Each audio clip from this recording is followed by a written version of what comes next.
Welcome to the Nehemiah Entrepreneurship Community Podcast. I'm your host, Patrice Tsague. I'm here with my good friend, Caperna. We've been talking about the spirit of innovation, and this is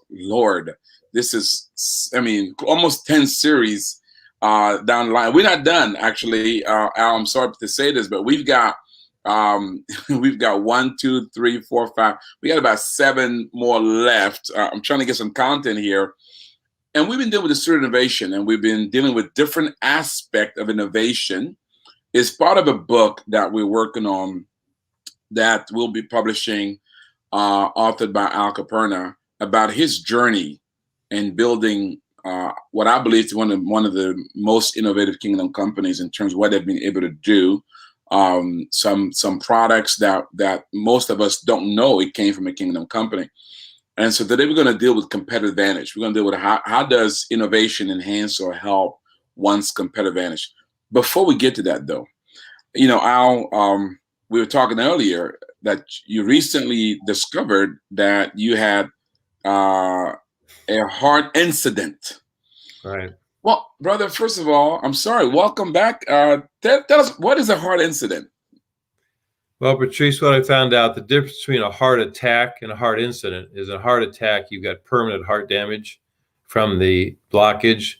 A heart incident is they got there in time and they were able to save your heart muscle. Wow. So that means you are fine, but just have to be cautious. Is that what it is? Well, I thought I was healthy internally. All my tests came out. I've had blood work. I've had the test before. But I didn't know that plaque was building up in my heart. So I had to get a heart stent and open up one of my main arteries that was clogged, which was causing the chest pain I had. But the doctor said, there's no way you would know. You've got a healthy lifestyle. You've done everything right. Matter of fact, the things you've done right probably saved your life. Had you not lived a healthy lifestyle, you might not have made it. Wow. So does that mean, is it kind of something hereditary that you have to be, it's just a fluke? Right. It's just hereditary. And what I did prolonged the incident, but it didn't prevent it. So, wow. Well, you look good, my friend. It's good to be here. Yes. Good to have you. Because here's the deal. Once we get this book published, then you can go home to be with the Lord. Is that a good deal? No, we're going to go a little longer than that, unless you plan on doing this for your wife is saying, your wife, your children say, Patrice, not exactly. This is not my finishing point, Patrice. That was a selfish remark. But you're right. Well, you expect me to call you, don't you?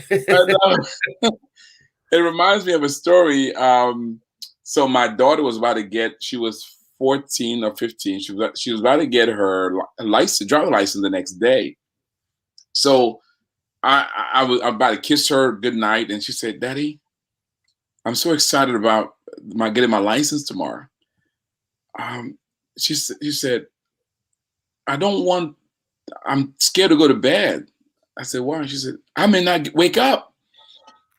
I said, "What?" She said, "Daddy, I don't know what if I don't get up in the morning, I wouldn't have got my license." I said, "Well, baby, if you don't get up, you'll be in heaven." She said, "Yeah, but I don't have my license." So my prayer for her that I said, "Lord, may Gabrielle live long enough to have a license before you take her to be with the Lord." And she made it. And she did make it. She got her license. Great news. And she had more years ahead of her too. She's now about to turn 21. Wow. Yeah, girls are getting older. They're getting older. Well, on our last show, we went through a series of innovation that your company, CMC Group, did that led to growth. And if you've didn't watch the last show, please go do that. Go to our website or download the podcast on your whatever iPhone that you may have, whatever smartphone you may have, so you can really hear about the different innovations that Al led the company to develop that led to business growth. But today what I want to focus on is going to be one of our shortest episodes on competitive advantage. I'm reading a book called The Innovative Solution, which is a part 2 of a book called The Innovative Dilemma.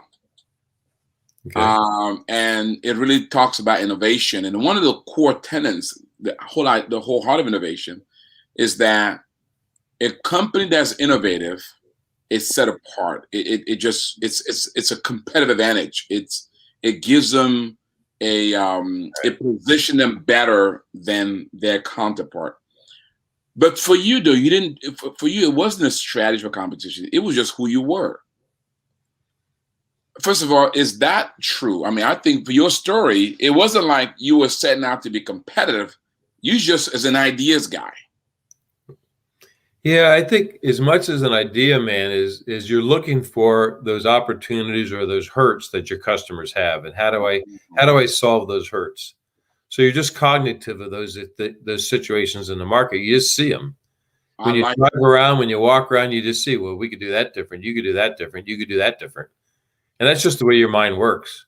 So before we talk about competitive advantage as a strategic process, innovation as a technique and a strategy, let's just deal with the idea of a culture of innovation, because for you, as you just described, a culture of innovation.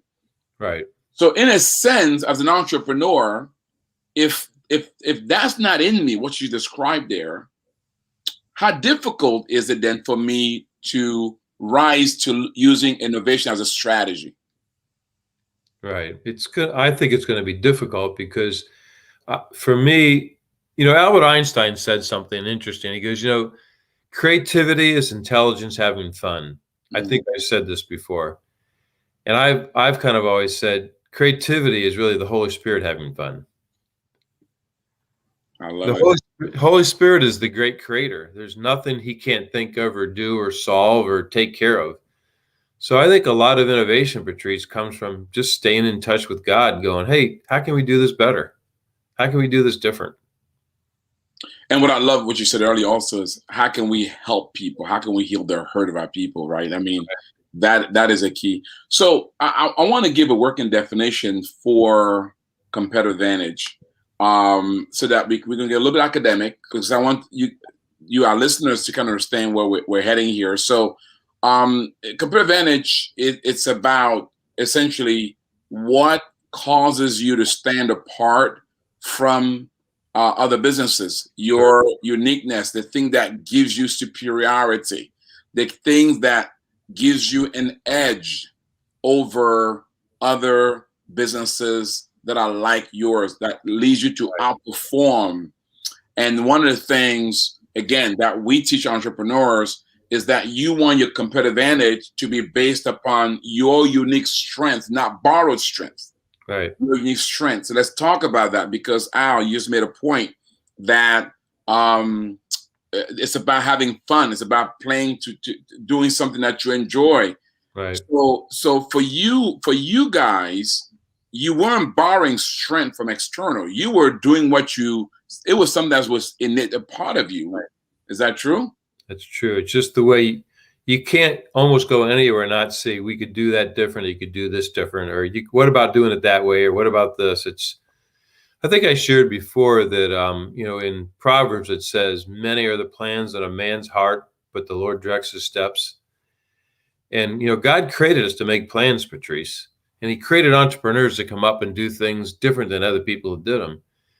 The question is then, you said earlier, how do we know which ones to do?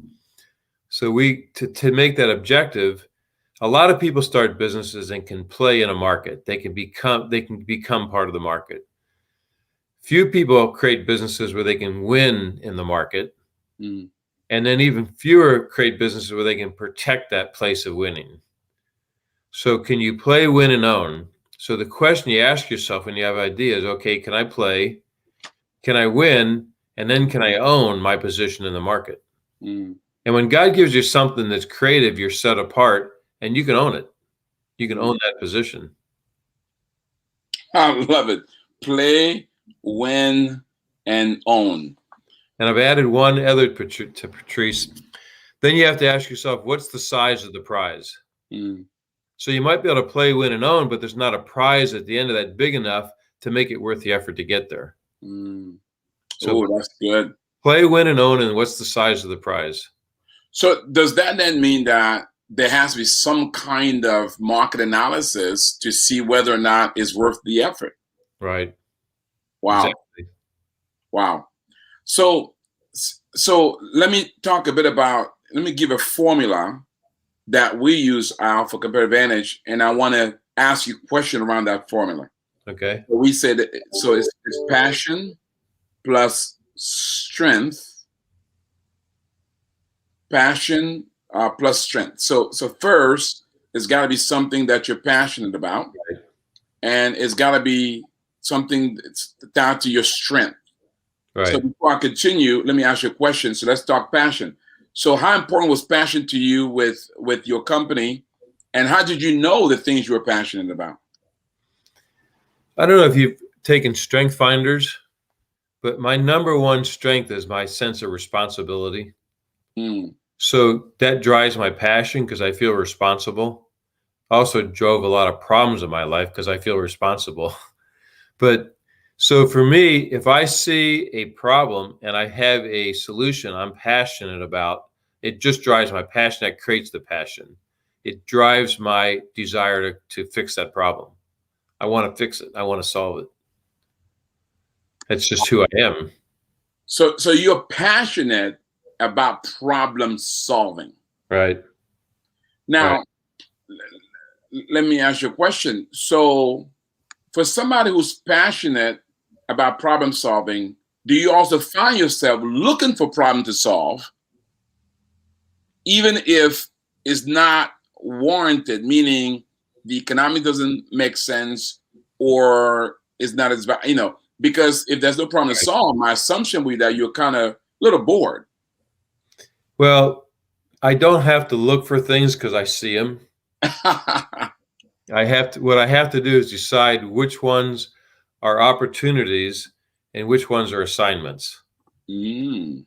So for me, the biggest mistake I've made in life is I've chased too many opportunities and not focused more on the assignments where I could play, win, and own.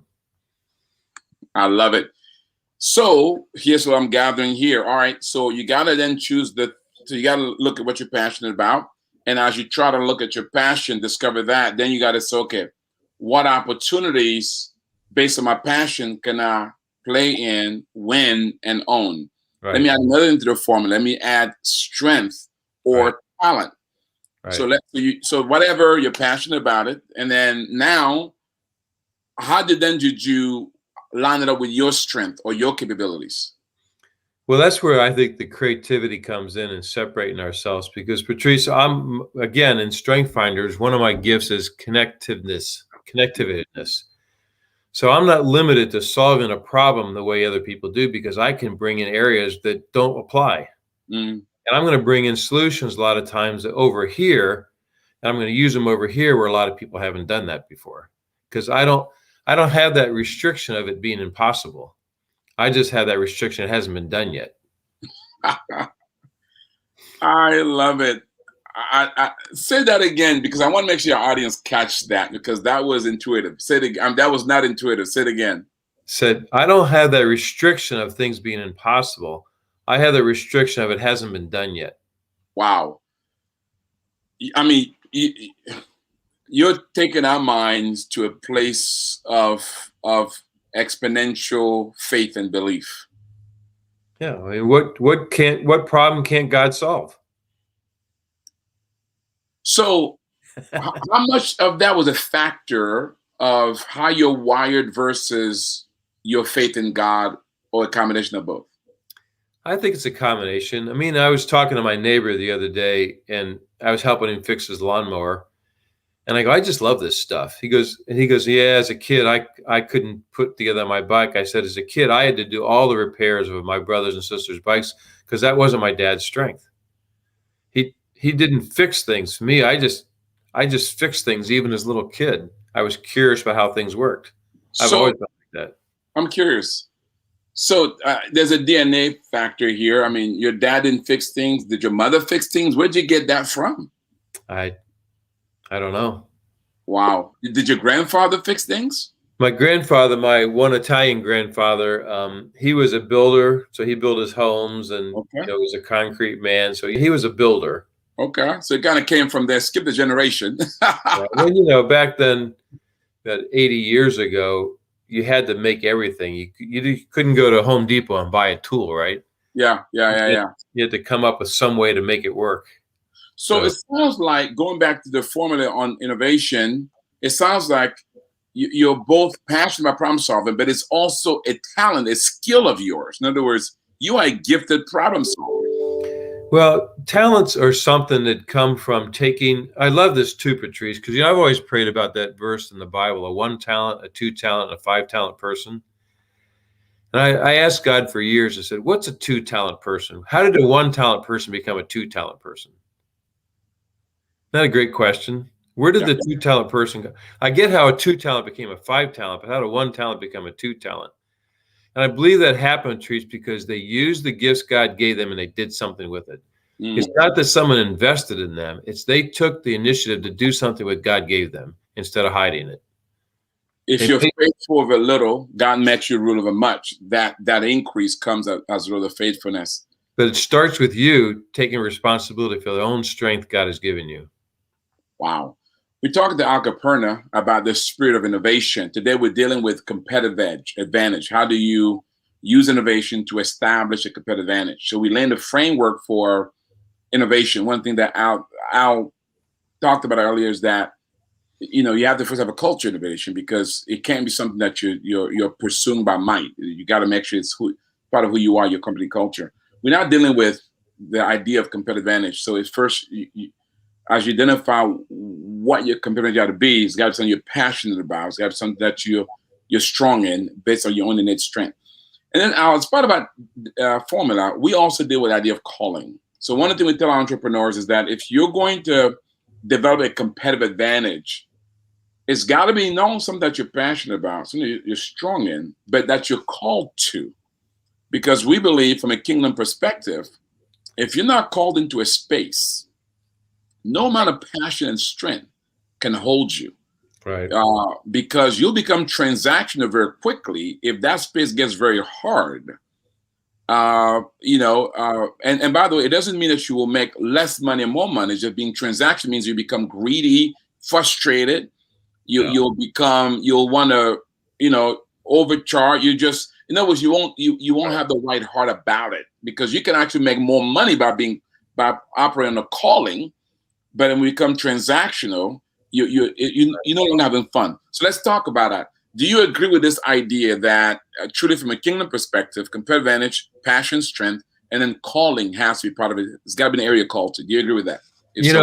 I'm going to go back to I go to in the prisons with one of my friends, and we do entrepreneur programs inside the prisons. And one of the questions I ask the prisoners, I ask them, "What's the purpose of business?" And most of the answers are to make money. I said, "Okay, now you guys, until you come up with a better answer, you're not part of the program because you broke the rules in something that you felt was worth it, and now you're in prison." Mm. If your goal is to make money in business and that's your passion, your goal is to make money, you'll break the rules again. I'm just going to put you right back in prison. If you don't have a purpose or a goal bigger than making money, I'm not helping you. Wow. I love it. So in a sense, we have to have a high calling and just make money. Right. You got to have because if your goal is to make money, Patrice, you'll do whatever you have to make money. Wow. Well said. You got to have something in you that's greater than that goal because that goal has to be subservient to the passion of the higher calling. I love it.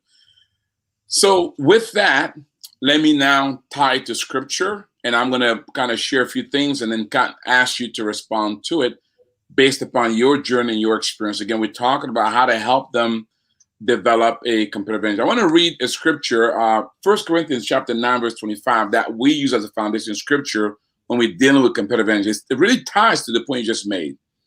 And here's what the Apostle Paul says. And everyone who competes for the prize, actually, let me read the entire scripture because I think let's put it in context. Do you not know, the Apostle Paul says, that in a race all the runners run, but one gets the prize? Run in such a way that you as you get the prize. You talked about play, win, and own, right? Right. Everyone who competes in the games goes into strict training. They do it to get a crown that will not last. Right? Going back to your prison analogy, right? You want to make sure that they have a higher calling. They're not just going for something that's not going to last. But we do it, we as believers, to get a crown that will last forever. Right. Therefore, I do not run like a man running aimlessly. I do not fight like a man beating the air. No, I beat my body and make it my slave, so that after I have preached to others, I myself will not be disqualified for the prize. So in a sense, this is what we use to demonstrate a biblical worldview for kingdom competitive advantage. So I'll relate that to what you just said for me. Well, it's perfect in terms of our conversation today. You know, you can chase things and be chasing something that's not worthy of chasing. You're beating at the wind. You know, you're trying to accomplish. You might have a passion to accomplish something, but there's no prize at the end of it. So you just waste your energy because you're not on your assignment or your calling. And what Paul's saying there is, let's focus on our calling, our purpose. In all the activities and all the things you can do and think of, like a proverb says, and all the plans that you can create, which one of them is God giving you to help him build and extend his kingdom? And build and at the same time, when I say his kingdom, that means helping his people. Because see, Patrice, one of my goals in life is when I look behind me, I want the people behind me that I've interacted with to have more peace and opportunity in their lives than they did when they first met me. So one of my goals is bring peace and opportunity to the people that I walk with. It's not just to make money. Matter of fact, making money is not my goal. My goal is to impact the lives of people for eternity. Matter of fact, I had a banker one time, Patrice. He said, he goes like this. He goes, so what is it you want to accomplish in life?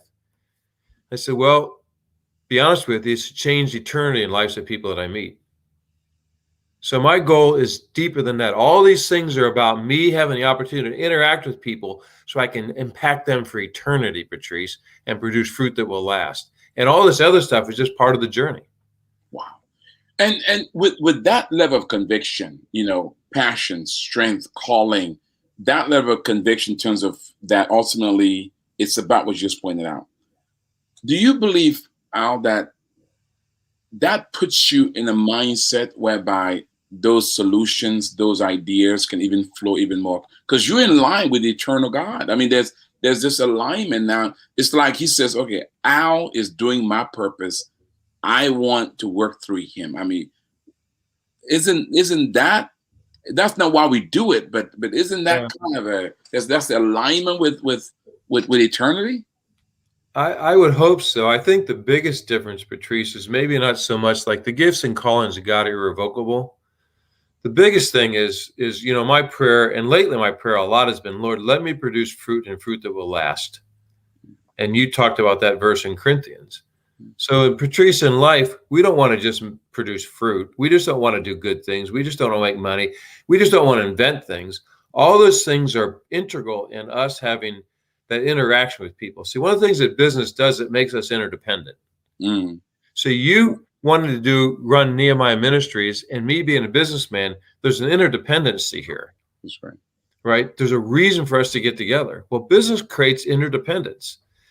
It makes us compromise with each other, so we walk together. And when you're walking together, you get to influence people. So what if we took all of our congressmen and senators into a business class? It'd be a disaster. we took. I think it'd be a disaster. They don't know how to walk together, man. It's like, it's crazy. This gridlock politics is going to bring our nation down. But anyway, I digress. Yeah. But this is incredible. So which then means, because many times we think competitive advantage, many people run from it from a kingdom perspective because they're saying, well, I don't want to be competitive. I don't want to beat the other guy. Yeah. But when you look at it from an eternal dimension, then it's complementary. It's about being your best self. And what do you bring to the marketplace? It's you know, it's about how do I leverage what God's given me to really advance his kingdom? so it's not really about competitive, but rather it's about complementary and transformation. Would you agree? Well, yes. I mean, again, if you get back to the purpose of business, which we've talked about, the purpose of business is to honor my father. Wow. So to honor my father, I need to be the best, live the best life I can. I need to be the best representation of Christ. I need to be the most creative, the most innovative. I need to be the best leader I can be. I need the best loving person I can be. I need to be giving. Those are all things that I want to be, so that when people look at my life and look back, they go, I'm glad we crossed each other. I'm glad I met Patrice. You are a phenomenally gifted person. You're making my life better by using the gift that God gave you. You're making me more productive by the gift that God gave you. Well, that's the same thing I want to do. Wow. Wow. This iron come and sharpen iron. So, Al, along your journey, was there a time, this whole idea of competitive advantage, it's a bit academic. You did it without even realizing it. At which point, was there a time where you sat down as a company and actually became intentional about crafting out a differentiator for you guys? And if so, how was that process like? Well, in one of the markets we're in, Patrice, one of our competitors is a $20 billion company. So they got a little leverage on me. But, for years, we could tell you what new products they were going to release 3 years from now, because they would just look in our catalog. We would come out with the new products, introduce them to the market. 3 years later, they would introduce it. And that happened for probably a decade. So we knew that the only way we could beat that competitor was keep coming out with new products. Because some of them we couldn't protect. There was no way to actually own that market. The only way we could own the market is keep innovating. So I couldn't protect it with IP, but I could protect it with, hey, they're just the companies that come up with the new ideas. We want to stay connected with them. Wow. So now somebody else would say, well, that's cheating. They're just copying off of you. Yeah. Did that cross your mind a little bit? Yeah, but there's nothing you can do about it. You just got to, if you can get IP and protect it, yes. But if there's nothing you can do about it, you just have to trust God and say, God, I know you're going to give me another idea. So we would then begin to do more. We became more organized in our research of new products and new ideas. Wow. We began to make it part of the culture. It kind of made you smarter. It made us better, right? Yeah, for sure. Again, I like this. So competitive advantage is about finding your unique strengths so that you can be able to walk into a space that you can play, win, and own. Right. And part of that is make sure that the size is worth the game. Right. Because the prize is worth the work, right? The prize I like it. The prize is worth the work, because you don't want to work in an area where at the end you realize, wait a minute, all this was for naught because it wasn't worth it. And when you said that, obviously there's a financial element to it in terms of the economics, but is there also an impact element to it? Well, again, when you talk about impact, that's a pretty broad topic. Impact, the health of your organization, your position in the market, how the market sees you, whether you're bringing products that bring solutions for people. So if you can do all those above, your impact is going to be greater, because you're going to have more respect in the market. They're going to see you as a leader. They're going to respect you. Then when you add to that the customer service and the response and the caring and the follow through, you can build some deep relationships. And a lot of corporate accounts, you're a number, and their goal is to get 2% out of you next year. And our goal is to become their partner, where they want us to be there, because we're going to make their business better because we're their supplier. So it's a whole different perspective. I don't want to be part of that race to the bottom. I want to be part of that. You want me beside you because I'm going to keep adding value to you, and you want me to come to you first with the new ideas. Ooh, I love it. That's even that thought alone is innovative. I mean, that's a transformation thinking right there. You're just thinking differently, partnering with them versus just selling them stuff. Right. I don't want to be part of the race to the bottom. Wow. Wow. I love it. I love Because it. that's what happens when markets mature. It just becomes a numbers game. And a lot of people that follow you into the market, they don't have the innovation. They're just hoping they can beat you, and they go in at 5 or 10% less than you and try to beat you with the price, where you're going, we don't want to create a scenario. We want to change the game so that this is not the game, is the race to the bottom. And that is one of the benefits of having a clearly defined competitive advantage, Right. and knowing what it is. Now, one thing about you, Al, by nature and personality, you had you kind of intuitively very conscious and very, there's a self-assurance that you have that others don't have.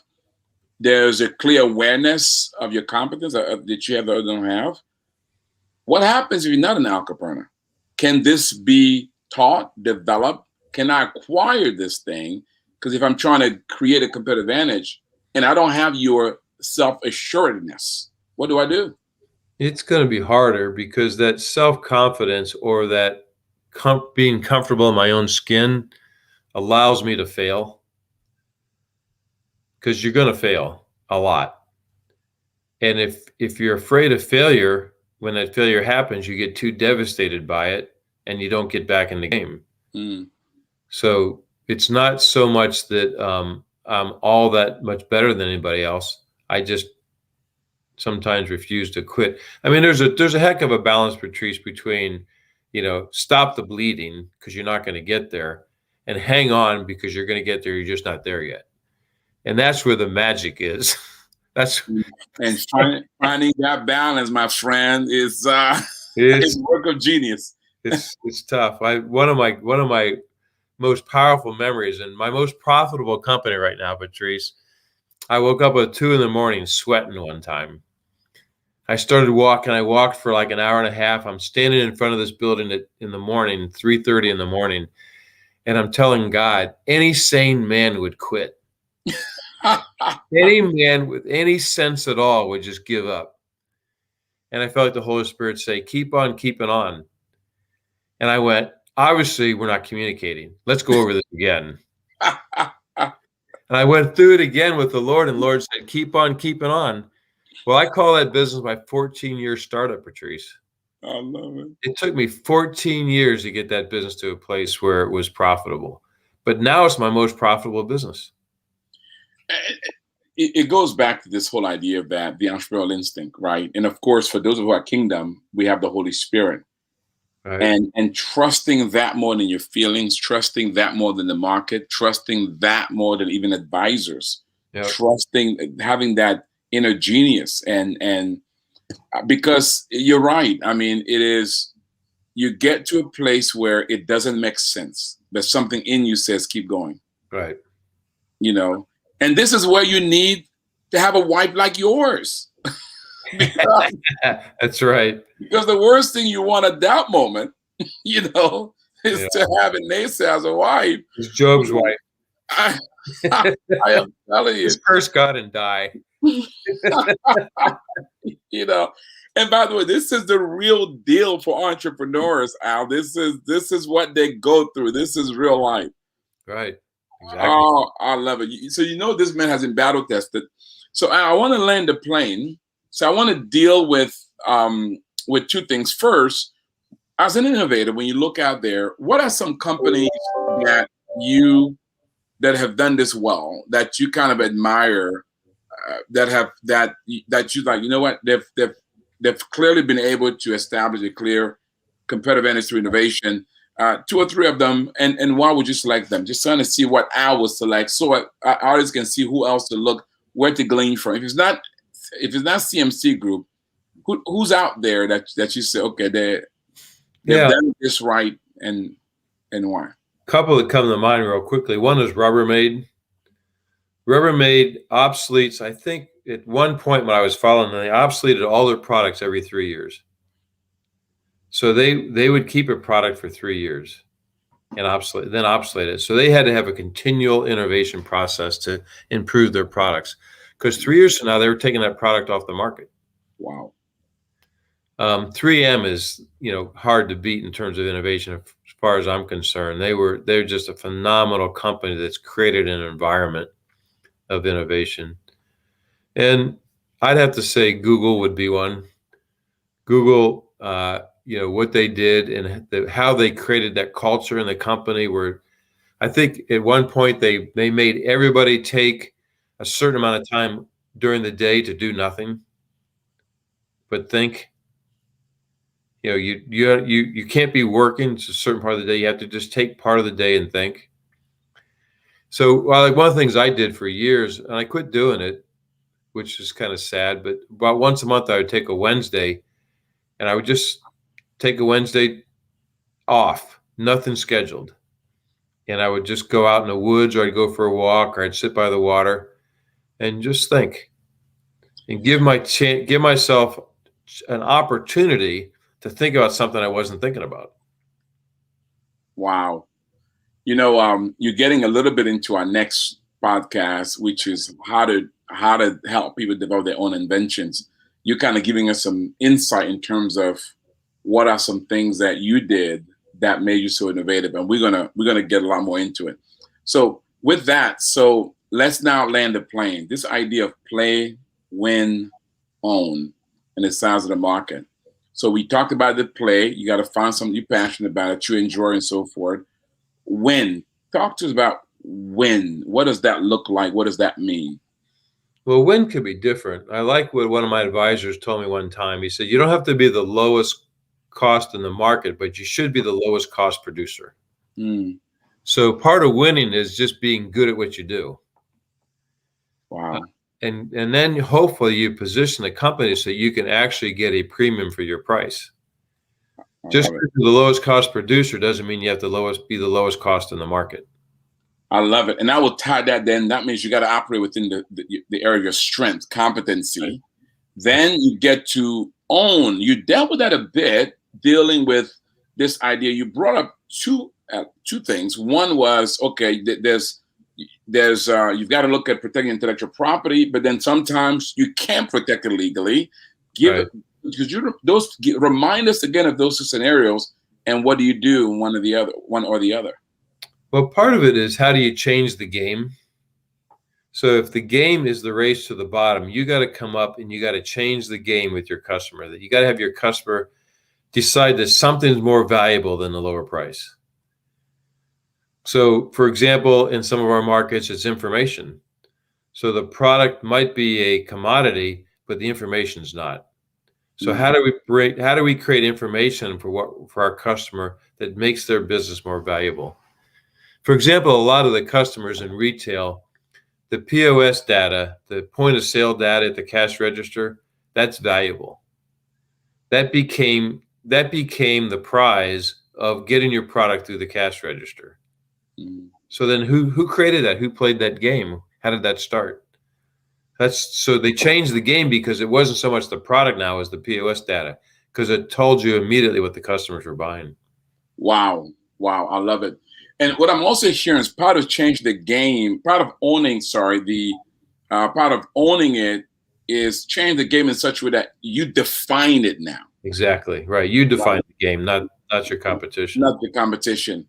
I love that, and then it's interesting. You didn't mention Apple in your example. Of course, it's overused, but is there a particular reason why you didn't mention Apple? It just says it wasn't one of the ones that came to the top of mind. Okay.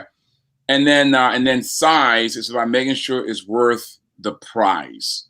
Right. And part of that is, market analysis makes there's enough there to be worthwhile.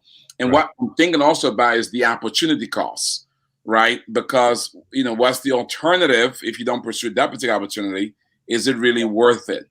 Right. And that whole process. This is good stuff. We went a little academic today, guys, because we want to really get into helping you so that as you follow this podcast or read this book, you're being inspired by Caperna and what's helped them to really develop a competitive advantage that he was able to not only establish a uniqueness, but play, win, and own key market areas in his business. So as a wrap up now, Alan, may I ask you this. Could you, for me, just tie this down to one of two of the products that you played in, won, and owned. What does that look like? Well, the one that I thought about, probably the biggest one was Patrice. Years ago, I think we talked about this. We created a patented process to make holograms. And on the back of your Visa card, there used to be a little Visa dove, which you might remember. Some people might remember. It's not there anymore. But at that point, that was a very difficult product to get on that card. And I said, that's a problem. That's an opportunity. That's a hurt in the market. So we created a way to make those holograms faster and less expensive than anybody in the world, which created a business opportunity for us that is we're still expanding today. We can make holograms more effectively than anybody. Period. Still. Wow. Especially high volume holograms. That is incredible. With that, you heard that example here, guys. We've been talking to Al Caperna about the spirit of innovation, how to develop competitive edge that helps you to be able to thrive in the marketplace. And part of that is having an innovative culture, building a company that has a spirit of innovation. I'm going to have Al say a few tips, share a few tips with you. Before he does, I do want to do a little commercial. If you want to know more about Al Caperna and his company, the CMC Group, visit him at cmcgp.com, cmcgp.com. There you learn about the CMC Group and what they've done, what they're doing, and even include their Kingdom Impact. That's the group of company that Al has started and owns today. Also, if you want to know more about Nehemiah Project, how we can work with you and help you with your business, whatever stage of business you are in, to be able to help you make it a kingdom company, grow it, and have a greater impact, go to NehemiahEcommunity.com, NehemiahEcommunity.com. They can learn about our training program, Biblical Entrepreneurship, Serve with Love, Identity and Destiny. You can learn about our coaching program, where we can come alongside you either through one-on-one coaching, group coaching, or elite coaching to help you with your business from a kingdom perspective. Or you can learn about our access to capital, provide you with direct financing, or connect you with some of our investors that are willing to invest in kingdom companies. Also, you can become a member of our community. Membership does have its privileges. You can connect with entrepreneurs from around the world. In the next couple of weeks, we're going to have our e-community app. So make sure you're one of the first to download that app. Team, please put on the screen the link for the e-community 3.0 ribbon cutting. By the way, Al, you were instrumental in helping us launch the e-community. Now we are at 3.0, and we're about to release it in multilingual, French, Spanish, and Mandarin Chinese, as well as an app. It will be on your smartphone. So on October, what's that? July? What date is that, team? On July, anyway, sometimes in July, go to our website and find out. We're going to have our ribbon cutting, where we're going to be releasing July 21st. Thank you. Our e-community app, as well as unveiling the e-community 3.0 that is multilingual. Wow. With that said, Al, many people are listening and watching, and some of them are saying, but Al, in midst of a pandemic, economic uncertainty, it's hard to be innovative. I can barely think beyond my circumstance. What advice would you give them? How do they navigate in this environment to be competitive through innovation? Well, Patrice, it's pretty well known that crises create opportunities. And a lot of people thrived during this last crisis. I mean, a lot of people suffered, and there wasn't sometimes there wasn't much they could do, but crises create opportunities. So I know our business always thrived in a market downturn because we were there to help our customers through that downturn. So I would say that if there's a crisis, you need to pray and say, God, help me be part of the solution for the people that you put in my path. And then think about what you can do to serve the people that God put in your path. I mean, the thing about the Good Samaritan is the Good Samaritan is the one person that didn't go out of his way when someone needed help. The other people went out of their way not to help him. The Good Samaritan stayed on his path and helped the person that was in his way. And a lot of times God will put these opportunities right in your way, and don't go out of your way to avoid them. I've never looked at the Good Samaritan story that way. Thank you for that insight. Do not go out of your way not to help. Right.